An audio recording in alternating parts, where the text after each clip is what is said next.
Pois bem, primeiramente, bom dia, boa tarde, boa noite, amigos do canal São Paulo sobre Trilhos. Bem-vindos a mais um podcast no trecho de número 19, mais uma edição que virá ao ar um pouco mais atrasada que o de costume. Enfim, é necessário encontrar o local ideal para realizar gravações e, bom,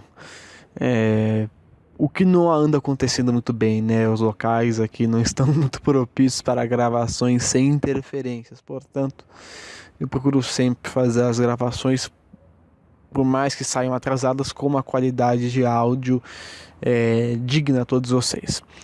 Vamos aos recados rápidos. Bom, estamos passando uma fase muito interessante, aproveitando então meus últimos dias aí de férias, né? Basicamente. E já trago a vocês algumas novidades interessantes, né?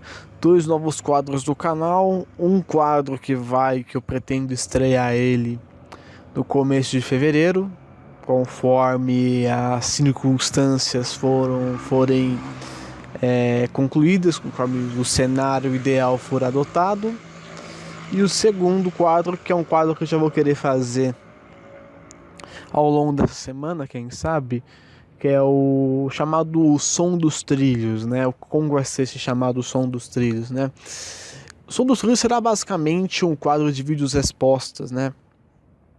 Ou praticamente áudio respostas, né? Então, você que talvez veja esse podcast e não comente tanto, você pode agora ter um motivo para comentar, já que eu vou estar selecionando as melhores perguntas feitas aqui nesse podcast e também em outros vídeos, melhores comentários, e dando um parecer sobre eles, né? Muitas pessoas perguntam sobre estações, por exemplo, Higienópolis Mackenzie, sobre por que não expandem a linha 13 até São João, e eu queria dar um pitaco, uma opinião em relação a isso. Só que o formato do canal não me permite uma interatividade desse tipo, já que esse tipo de abordagem não se enquadra em nenhuma das diretrizes do canal. Portanto, eu decidi criar essa playlist nova para aumentar essa interatividade. E aí, quem sabe a gente tem um melhor entendimento, eu consigo estar na dúvida dos inscritos e a gente também chega numa discussão bacana em relação ao nosso sistema metroferroviário. Pois bem, esse é o recado, aproveitem o programa. Pois bem, então, a primeira notícia que me chega é a seguinte: a ciclovia do Rio Pinheiros recebe mais de 470 mil visitas em 2017, o que é muito bom. A CPTM que sempre planeja aí, adequar a mobilidade sustentável e também boa para a saúde ali na sua metodologia, né? Com o apoio ao uso das bicicletas. A gente vê isso bastante aí devido a vários investimentos realizados. É bacana porque nós tivemos um aumento interessante, foi um aumento de 17% de 2016 para 2017, ou seja, mais pessoas estão aderindo ao transporte sustentável, seja para realmente própria locomoção ou também para um meio de lazer, de saúde mesmo, né? Só no mês de setembro foram registradas mais de 48 mil entradas em várias estações da CPTM com as bicicletas, né? E desde fevereiro de 2010, onde houve a inauguração desse trecho da ciclovia do Rio Pinheiros, foram mais de 3 milhões e 500 mil entradas registradas, ou seja, vê-se aí a importância de dar suporte a este empreendimento. A média de pessoas aos finais de semana, que é o principal, os principais dias para uso das bicicletas, né? Chega até 2.000 pessoas aos finais de semana. Essa ciclovia é uma ciclovia muito grande, se duvidar deve ser a maior da cidade de São Paulo. Ela tem um tamanho ali que compreende desde a estação Vila Lobo Jaguaré até ali um trecho após Jurubatuba, né? No caso, ele passa a estação Jurubatuba, só que ao invés de seguir ali pela pontezinha que passa os trens, não, ela vai por baixo da ponte dos trens para ali perto daquela usina elevatória praticamente, né? Não vou lembrar o nome da rua, mas ali próximo à usina elevatória do final do Rio Jurubatuba. Certo? Essa ciclovia é uma ciclovia muito diferencial em São Paulo como um todo, porque ela conta com vários pontos de apoio, né? Locais onde você encontra bebedouro e também banheiros para caso de alguma para caso de alguma necessidade. Tendo em vista também que é uma ciclovia enorme, né? Se você tem uma noção do tamanho ali, se dá, deve estar uns 20 quilômetros ou mais, né? Deve estar nessa faixa aí, não tenho uma noção exata, mas acho que pelo censo ali deve ser mais ou menos 20 quilômetros ou mais de ciclofaixa ali, ao lado da ferrovia, né? Ao lado ali do Rio Pinheiros, né? Ao lado do trecho ali de avenida, né? Atualmente, né, é importante destacar que nós temos um trecho interditado, que é o trecho entre Vila Olímpia e Grande Julieta, ali nas proximidades da estação Morumbi, onde, devido às obras de implantação da linha 17 Ouro, o trecho está ali interrompido para a circulação. Portanto, quem quiser andar vai ter que andar ali segregado de Vila Lobo Jaguaré até Vila Olímpia e de Grande Julieta até um pouco depois ali de Jurubatuba. Lembrando que a CPTM ela permite sim a entrada de bicicletas dentro da composição. Entretanto, existem horários para tal. Nos dias úteis, você pode entrar com a sua bicicleta dentro das composições das 8h30 da noite até o fim da operação comercial.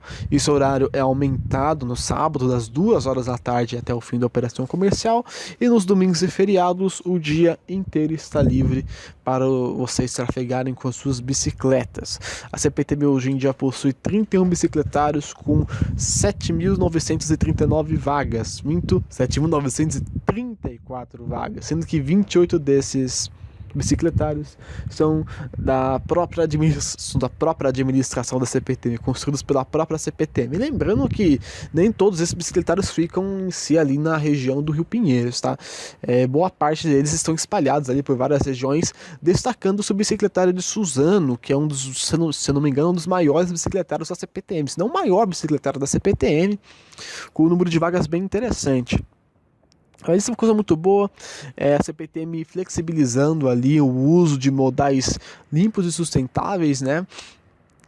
E as próprias pessoas que têm aderido cada vez mais à prática de exercícios, né?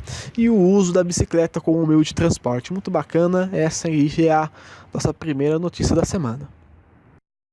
Pois bem, nossa segunda notícia então é a seguinte: o governo de São Paulo prorroga para maio o contrato da linha 18 Bronze.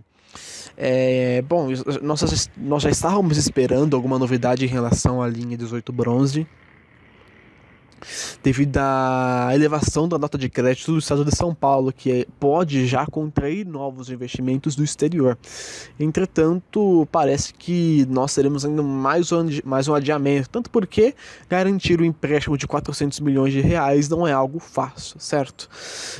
O novo prazo, então, da concessão foi para maio de 2018, certo? Uma hora entrave para esse adiamento foi, como eu disse já na introdução, esse financiamento de 400 milhões de reais que serão utilizados para as desapropriações. Para quem não sabe, vamos falar uma coisa interessante sobre desapropriações. O metrô, quando você vai construir uma linha de metrô, uma linha de trem, enfim, hoje em dia você construir uma linha numa cidade como São Paulo, né, ou na região metropolitana como um todo, não é algo simples, porque muitas dessas áreas não estão livres para a construção, elas estão ocupadas por algum lugar residencial, algum local comercial. E para que seja feita a construção, essas áreas precisam ser desapropriadas, ou seja, desalojadas. O governo, então, ele paga aos proprietários uma quantia de dinheiro relativa ao valor do empreendimento, para que assim ele possa tomar posse do terreno e construir as estações, né? Portanto, hoje em dia, né, com certeza, um dos maiores entraves e um dos maiores investimentos, questão de valor, é a questão do valor da desapropriação, da compra do terreno, né? Porque justamente em São Paulo não tem mais espaço, portanto, os espaços que precisam ali de uma importância pública, eles são desapropriados. Lembrando que essa PPP, né, é uma PPP integral, o monotrilho será construído pela própria concessionária, que é a Vem ABC. O contrato ele foi assinado no ano de 2014, ou seja, faz aí praticamente 4 anos que ele foi assinado. Se tudo tivesse corrido no cronograma proposto, a linha 18 Bronze já deveria estar concluída nesse ano de 2018. Entretanto, devido a esse atraso, a previsão de que a linha esteja pronta, construída, acaba indo lá para 2022, né? Infelizmente, acontece essas coisas, né? O governo acaba, como eu já disse em notícias anteriores, o governo ele acaba se enrolando com muitos projetos simultaneamente e acaba que nem tudo sai dentro do prazo proposto. É claro, São Paulo necessita sim de mobilidade. A linha 18 Bronze é uma linha que é pouco falada, mas é uma linha que passa por corredores extremamente saturados. Tanto que até pessoas da própria região ali de Santo André, São Bernardo do Campo, já até manifestaram a intenção de um BRT, porque ele, em questão de construção, é até mais rápido que o monotrilho, né? Mas o BRT é um sistema de ônibus, então ele não atenderia ali com tanta maestria quanto o sistema de monotrilho ou até mesmo o sistema de metrô, né? A gente tem que lembrar que cada sistema ele se diferencia não só pelo modal, mas pela capacidade. Quando a gente fala de sistemas de transporte, a gente tem que lembrar muito da capacidade. Então, o monotrilho é uma coisa que está ali bem acima de um BRT, tem uma capacidade bem elevada, mas não é a mesma coisa que um metrô. O metrô é uma coisa que é realmente o grosso mesmo, né? E ele carrega muito mais pessoas, mas até a notícia, infelizmente, mais um adiamento, mas esperamos que com esse adiamento o governo consiga um investimento de 400 milhões de reais e aí sim a ViaBC possa ali já desapropriar os terrenos para iniciar a construção da linha. Pois bem, próxima notícia é a seguinte: achados e perdidos da CPTM contabiliza 78 mil itens. Pois bem, né? Tanto o metrô quanto o CPTM, eles têm um setor especial para os famosos achados e perdidos, né? Para quando uma pessoa perde algum item de importância, e esse item já é automaticamente levado, deslocado para um local específico, para que a companhia possa ali encontrar os seus donos, certo? A CPTM nesse ano de 2017, no ano que passou, né, encontrou aí vários itens, desde manequins, pneus, próteses dentárias, gaiolas e até mesmo um drone foi encontrado, né? Você pensa como é que uma pessoa consegue perder esses tipos de coisa, né? Pois bem, às vezes, né, o pessoal tá naquela correria, enfim, a média de devolução desses itens gira em torno de 40%, que é uma taxa muito boa, realmente, para pensar que aí são muitos perdidos. 40% é uma taxa extremamente alta, né? Desses 40% de devoluções totais, 70% das devoluções acontecem por contatos próprios da CPTM e os outros 30% acontecem por própria iniciativa do usuário, né? Quando os itens eles chegam até o achados e perdidos, eles são pegos ali, são categorizados, né, registrados e depois separados de acordo com o seu com o seu tipo de item, né? Isso pode ser um item pessoal, um documento, uma carteira, uma bolsa, uma mochila, enfim, pode ser várias coisas. Certo? Esses objetos ficam armazenados ali na Nação Barra Funda por cerca de 2 meses, 60 dias. Caso os itens não sejam pegos, não sejam retirados, parte deles são encaminhados para o Fundo Social da Solidariedade de São Paulo, ou seja, ele é enviado ali para uma entidade do governo do estado que tem como função, né, fazer uma distribuição, de fato ajudar mesmo a sociedade, né, como um todo. No caso dos documentos, boa parte deles é devolvido para os órgãos de expedição, no caso de São Paulo, para a Secretaria de Segurança Pública, a SSP, e cartões de banco, né, quando são encontrados, eles são destruídos, tanto porque, né, quando se fala de banco, o negócio aí sempre fica mais embaixo, né. Aqui eu tenho aqui um pequeno ranking, eu vou só pegar aqui para vocês, com a tabela aqui do quanto que foi encontrado em cada estação. Enfim, deixa eu só pegar aqui que realmente, né, às vezes a minha tabelinha some do lugar. Oh, meu Deus do céu, hein?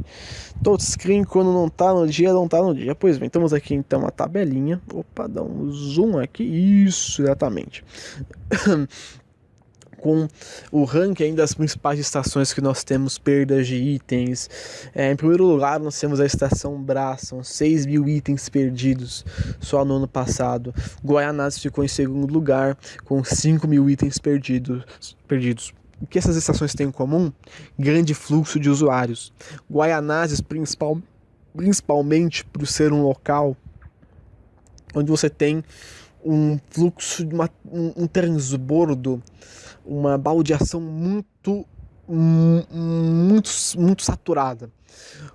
No horário da manhã, o trem chega da Zona Leste, lá de Mogi, de Ferraz, Suzano, e chega e o trem para, o pessoal sai correndo de um lado pro outro. Eles acabam esquecendo uma coisa, a mesa é puxada, alguma coisa acontece, né? Esquece o item. No Brás, por ser o primeiro local, talvez por ser a união das 3 principais linhas, então, e o pessoal vem cansado, esquece as coisas dentro do trem, acaba que tendo este impacto, né? Mas os dois parecem que, se a gente for chutar aí um horário ideal para ter problema, com certeza seria nos horários da manhã, onde as pessoas estão saindo da estação, né? Nós temos também aqui um ranking de locais aqui, de linhas com maior quantidade de itens perdidos. E nós temos aqui o seguinte censo. A linha 9 é a campeã de itens perdidos, são 16.370 itens. Linha 8, Diamante, 15.700 itens perdidos. Linha 12, Safira, 14.465 itens perdidos. Linha 11, Coral, 13.520. Linha 7, Rubi, 10.400. E a linha 10, menorzinha ali, no pessoal com a cabeça no lugar, somente 7.000 itens perdidos. Portanto, esse é o censo que alerta aí para as pessoas ficarem atentas aos seus itens pessoais, de qualquer espécie, celular, carteira de trabalho, documentação, e até mesmo itens inusitados como os drones, até mesmo dentadura. Teve uma pessoa que até perdeu prótese ocular já, né? Isso aí no metrô. Na CPT, mas acho que não chegamos a esse nível. Quem sabe, né, a gente possa chegar nesse nível com o metrô, com a CPTM também. Mas enfim, atenção. E claro, se você perdeu algum item pessoal e suspeita que tenha sido no metrô, na CPTM, a central de achados e perdidos fica na estação Barra Funda, lá no fundo da estação, perto das últimas plataformas, certo? Então, para quem suspeitar, dá um pulo lá que talvez você encontre algum item interessante seu por lá. Muito bem, nossa próxima notícia é uma notícia mais cultural, né? Eu achei interessante colocar no podcast porque não é algo que a gente vê todo dia. Trens e metrô se transformam em tabuleiro em app. Certo, o que aconteceu foi o seguinte: uma parceria entre a Secretaria de Transporte Metropolitano e a Secretaria da Cultura do Estado de São Paulo, né? Foi criado um game denominado Pinatrilhos, né? E aí já faz referência da Pinacoteca do Estado de São Paulo com o sistema de trilhos de São Paulo, né? O jogo se baseia no jogo de tabuleiro, né? É bem interessante a dinâmica dele, eu vou dar uma explicada para vocês aqui. É basicamente um jogo, você iniciando numa estação, né? Abre o app, você inicia numa estação, você tem que ir até a denominada estação e você vai basicamente respondendo perguntas e respostas sobre as obras da Pinacoteca, e aí sim vem um diferencial muito bacana sobre as obras de arte também no metrô. Para quem não sabe, o metrô ele tem um acervo artístico muito grande, muito rico. As pessoas não conhecem isso. O pessoal precisa conhecer essas obras de arte que passam batido no meio do cotidiano das pessoas, né? São muitas perguntas ali em relação às obras de arte, com perguntas de verdadeiro ou falso, né? Para ser ali bem mais simplista. Né? Se a pessoa acerta uma questão, ele pula algumas casas, pula algumas estações. Caso ele erre, ele volta algumas casas, volta algumas estações. Certo? O jogo também tem a opção de ser impresso em versão de papel, né? O calhamaça ali do papel tem umas 22 páginas do PDF, é enorme, mas no app ele fica bem mais interessante.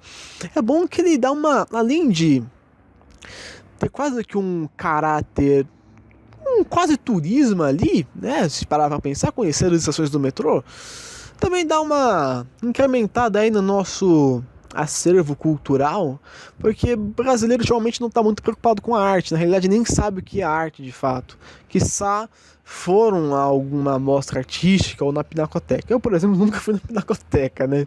Mas não tenho tanta ignorância acerca do acervo artístico, principalmente nas estações do metrô, né? E na CPTM também, né? A CPTM é um pouco mais povão, então tem uma maneira de se expressar ali. Mas tem também um acervo artístico. No caso da CPTM, ainda tem a iniciativa de permitir que parte dos seus muros sejam grafitados, expondo ali uma arte bacana, né? Certo? Mas é uma opção muito bacana. Quem quiser conhecer o jogo Pina Trilhos, só entrar ali no www não, né? http://pinatrilhos.com.br. Você pode baixar o app ou se não baixar ali o PDF para imprimir. Lembrando, você precisa aí de uma quantidade relativamente grande de papel, já que são calhamaços de 22 páginas do PDF. Mas é interessante, uma iniciativa que eu não tinha visto antes, algo que incentive as pessoas a conhecerem o metrô de uma perspectiva mais cultural, e também conhecer o acervo artístico presente na Pinacoteca do Estado de São Paulo. Pois bem, nossa próxima notícia, então, é algo muito importante, aconteceu essa semana e com certeza é o terror de muita gente que tem medo de andar no metrô. Aconteceu o seguinte aqui, vamos à notícia. Mulher foi empurrada da plataforma da linha 1 azul na estação Conceição. Certo, aconteceu, acho que talvez um dos piores pesadelos de qualquer pessoa num sistema sobre trilhos. A pessoa cair nos trilhos e o trem chegar ali. O que parecia um pesadelo, graças a uma intervenção, de engenharia do metrô. Acabou salvando a pessoa. O que aconteceu foi o seguinte: na estação Conceição, uma mulher acabou sendo. Ela não caiu nos trilhos, ela foi jogada. As câmeras de segurança filmaram o senhor de 55 anos, José da Silva, né? Sebastião José da Silva, de 55 anos. Ele foi acusado ali de empurrar mesmo, sabe? Premeditadamente uma pessoa aos trilhos, certo? A vítima, graças aí a Deus, só sofreu apenas fraturas e alguns cortes, nada mais grave, né? Nenhuma amputação, né? Quase com milagre. E o cara foi pego, ele foi jogar a mulher ali na estação, os seguranças já viram, né? Metrô tem esse sistema de segurança por câmeras muito bom. Já viu ali o pessoal, né? O sujeito. Pegou e levou ele pro Delpom. No Delpom constatou-se que essa pessoa ela sofre de problemas mentais, ou seja, necessariamente não é uma pessoa que seja realmente mal intencionada no sentido de realmente matar, mas por algum problema que ela tenha mental, né? A gente tem que entender que não é uma coisa tão simples.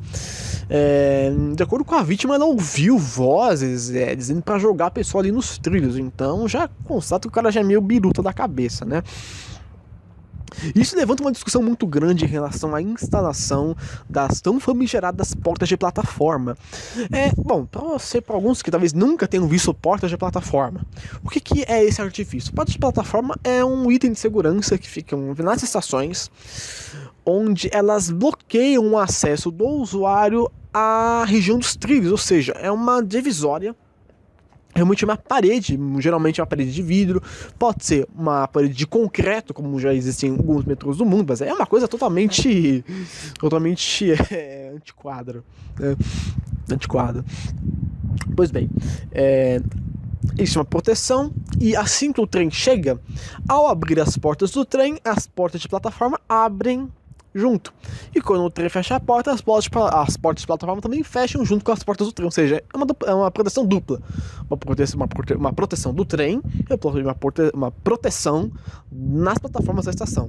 Para evitar casos como esse da pessoa ser jogada, ou até mesmo dos famigerados suicídios que acontecem com frequência em sistemas desse tipo, que a pessoa se joga nos trilhos e o trem não é como um carro que você pode frear bruscamente.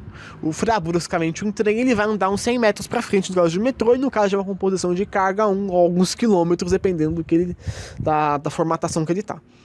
Então, é muito importante que seja colocado as portas de plataforma no metrô. Entretanto, não foi instalado ainda por alguns problemas. O primeiro problema foi a questão com a empresa que estava instalando. Ele começou a ser instalado ali nas estações da linha 2 verde, algumas estações da linha 5. Na linha 5 só tem uma estação que tem porta de plataforma, que é a estação Adolfo Pinheiro, monotrilho, ele tem que ter obrigatoriamente, porque basicamente se você não tiver porta de plataforma você cai pra rua, né? Porque ali você tem que ter porta de plataforma realmente. Mas o metrô mais antigo, linha 3, algumas estações, mas a linha 1, nenhuma estação tem porta de plataforma. O que deixa a cara do metrô antigo, mas é perigoso também, né? Nunca se sabe ali. E talvez nem sempre também pela questão da pessoa, de alguém te jogar de lá, do suicídio, mas também pela superlotação do sistema. O sistema, como ele sofre no horário de pico com a superlotação, mesmo a estação da acesso tem porta de plataforma, com aquele empurra constante, sem segurança ali protegendo. Para alguém cair ali, para algum esbarrão de alguém do fundo e vai fazendo aquele efeito dominó, é fácil. Portanto, é importante que o metrô se atente a isso. Então, no início foi contratado a instalação de portas de plataforma, parou por causa de problemas com a empresa que estava instalando. Atualmente o metrô busca investimento com o Banco Interamericano de Desenvolvimento, o BID, para poder ganhar esse financiamento e retomar o projeto das portas de plataforma, certo? Portanto, é muito importante a gente se conscientizar, respeitar a faixa amarela e se você tiver até com um certo receio, fica ali atrás, fica aí na faixa azul, ou seja, a faixa azul, na verdade a faixa azul não é faixa azul, é um piso tátil, né? Nem todas as estações têm essa faixa azul, mas fica atrás da faixa amarela, fique até, se quiser, um pouco longe dos trilhos, se você não tem esse costume aí de tem esse medo, esse ressentimento, fica atrás ali, só entra no trem após o trem abrir as portas, porque no metrô não é comum esse tipo de coisa acontecer. Agora na CPTM a pessoa fica na faixa branca a 10 centímetros dos trilhos e quando o trem chega, aquele empurra, você é prensado na porta que nem chegou a abrir. Então fica o alerta, atenção, e ao metrô de São Paulo também esse ponto a ser lotado. A instalação das portas de plataforma, elas são necessárias, não para a questão operacional, mas para uma questão de segurança dos próprios usuários, porque muitos deles às vezes não respeitam as normas do metrô, e outros, como esse senhor aí que tem esses problemas mentais, infelizmente acabam cometendo essas coisas e realmente a gente não tem muito o que fazer em relação a isso, certo? Então essa é a notícia. Pois bem, então para nosso último informe do podcast de número 19, nós temos o seguinte. Isso aqui eu não fiz nem tópico, porque eu dei uma estudada no tema e já sei o que falar, né? Descarrilamento da composição H520 na entrada ali de Engenheiro São Paulo. H520 é o trem série 8500, certo? Foi constatado não, né? Foi noticiado ali um descarrilamento na entrada do pátio de Engenheiro São Paulo da série 8500. Esse trem que estava passando por uma pequena manutenção e infelizmente vai passar por outro de novo. Aconteceu o seguinte: ele estava... A oficina de Engenheiro São Paulo, ela fica entre a estação Tatuapé e a estação Brás, certo? Perto ali do Pátio Belém, né? Quem conhece o EPB, o famoso Pátio Belém, onde fica o pátio do metrô. Ele estava indo para entrar na área de São Paulo pela via principal, uma via reta. Entretanto, nessa via reta havia uma segregação, né? Havia uma linha reta e havia uma linha curva ali que ia para um outro canto, que é para trás do galpão. A composição ela passou normalmente, eles geralmente vão com velocidade reduzida, 10 km por hora, por ser uma região de pátio. Passa o primeiro, segundo, terceiro, quarto carro. O quinto carro passa o primeiro rodeiro. Acontece que a partir do quinto carro, o segundo rodeiro entrou na via secundária e o trem, ele por alguns momentos andou em duas vias simultaneamente, até o momento crítico onde o trem acabou travando por causa da articulação do truque. As pessoas olharam, foi constatado até, tanto que o trem bateu numa pilha de dormentes que estavam ali, jogados em Engenheiro São Paulo. E viu-se ali. Algumas imagens começaram a circular na internet, outras imagens foram vistas ali por helicópteros e o trem ficou realmente torto. O que aconteceu foi o seguinte: muito provavelmente pela minha especulação, conforme o trem ia passando ali naquela região onde existia uma AMV, um aparelho de mudança de via, a passagem do trem pode ter acionado esse aparelho de mudança de via, que estava sintonizado para uma via reta principal. A partir da passagem do primeiro rodeio do quinto carro, essa AMV, esse aparelho de mudança de via, ele abriu para a via secundária. E a partir de então, o segundo rodeio do quinto carro entrou na segunda via, ou seja, o primeiro rodeio estava na primeira via e o segundo estava na segunda via. O trem foi andando porque a segregação ali de uma via para outra, no quesito ferroviário, não é algo muito radical, como como dobrar uma esquina. É algo que é gradual, vai graduando, normal. Até então o trem pode andar normal. Os truques do trem, eles têm o coeficiente de deslocamento lateral para curvas, né? Porque senão ele não consegue fazer a curva, a caixa dele fica diferente, né? Então é feita ali toda o trem vai passando, chegando no ponto de deslocamento máximo, percebe-se que até, se eu não me engano, o sexto carro completo ele chegou entrando na via separada. Mas o quinto carro, que estava com um rodeiro em uma via e outro rodeiro em outra via, ele ficou realmente bastante danificado. O primeiro rodeiro, ele descarrilou por força do segundo, e o segundo ele ficou todo torto ali. Praticamente ele foi forçado ali pela composição que estava traçando adiante. Isso vai impactar em mais um trem fora de operação durante alguns meses, provavelmente, até ser consertado. Lembrando que em Patos, geralmente a infraestrutura em Patos não é uma infraestrutura boa, não é o primeiro descarrilamento de trens novos, já houve um trem descarrilado em Francisco Morato, um 9500, mas foi um descarrilamento simples. Esse descarrilamento foi por causa de uma AMV que abriu, que não é tão incomum, né? A AMV abriu. Agora a gente tem que analisar se é falha humana ou o aparelho realmente tinha defeito, né? Mas vamos dar atenção a esse tema, e principalmente a questão de manutenção dos próprios pátios, né? Tudo bem que lá, por teste, você já anda com velocidade reduzida por segurança, que é totalmente normal. Isso aí é normal. No pátio você precisa andar a 50 por hora. Você tá 5, 10 por hora no máximo. Mas ter acontecido isso é muito preocupante, né?